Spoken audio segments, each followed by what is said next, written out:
people treat me differently.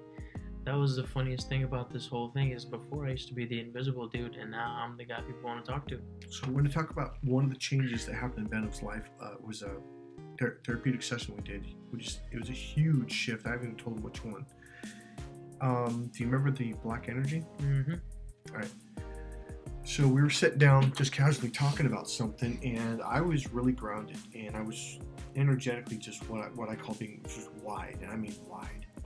And we were talking, and I don't remember exactly what we were talking about, and I was like, oh wait, I see something. And we're going to talk about one thing we did with the benefit. So as you were talking about it, I saw something. And I don't know how to say like I saw it. It's more like an energetic thing. It's like, oh shit, it's right there. It's like, got it. But I think I got it because his energy was ready to heal at that time. Does that make sense now that you look back? Or if it doesn't, that's fine. Yeah. You see it? Mm-hmm. So what happened was I noticed Abhinav was disconnected from himself. Would you say there's some truth to that? Yeah. A lot of truth. A lot disconnected. Yeah.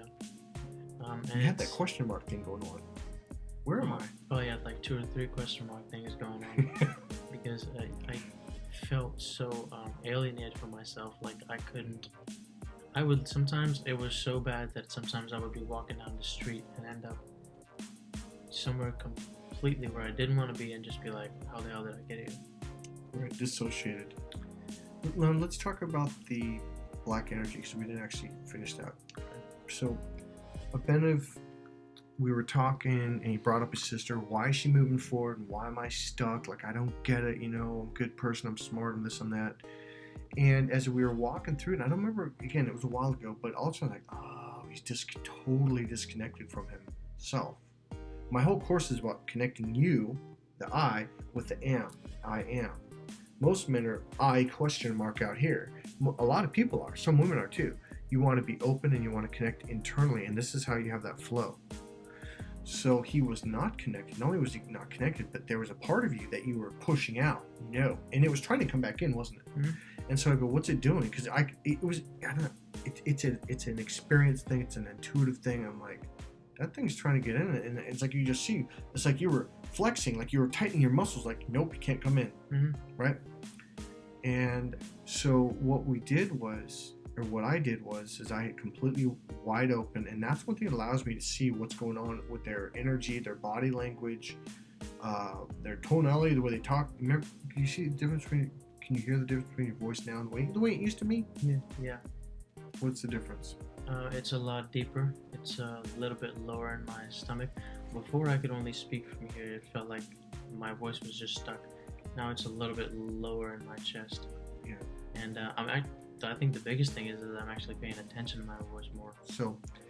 So when we worked on that energy, I said, well, why won't you let it in? Do you remember what you said? I said it was evil.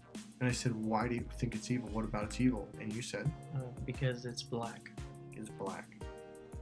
So I'm like, that doesn't necessarily mean it's evil. It's just its color.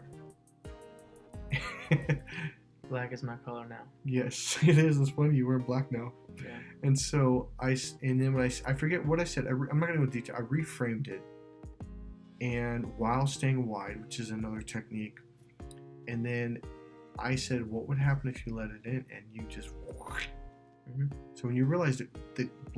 See, a lot of people think white or black is good or evil. That's not necessarily true at all.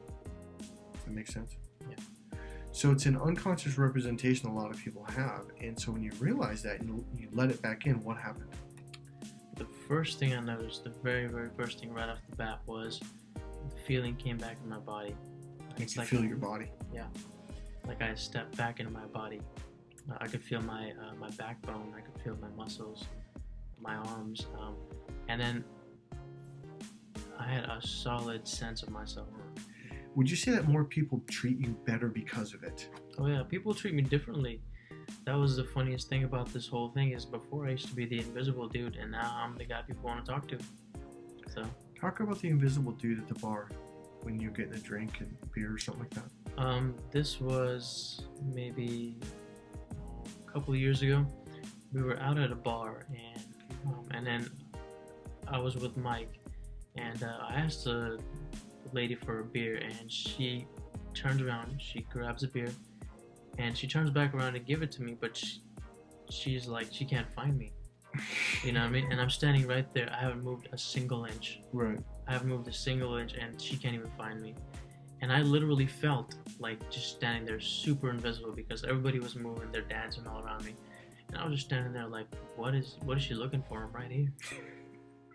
I didn't even move an inch, man. Right. And that was sort of my thing with people in general. People paid very little attention to me. Proud of yourself, aren't you? Yeah, life is good, man. Again, I'm not a master at this or anything, but I'm getting the hang of it. Go ahead. I feel like I've just started to get the hang of this, and it's making my life awesome. It's making my life awesome.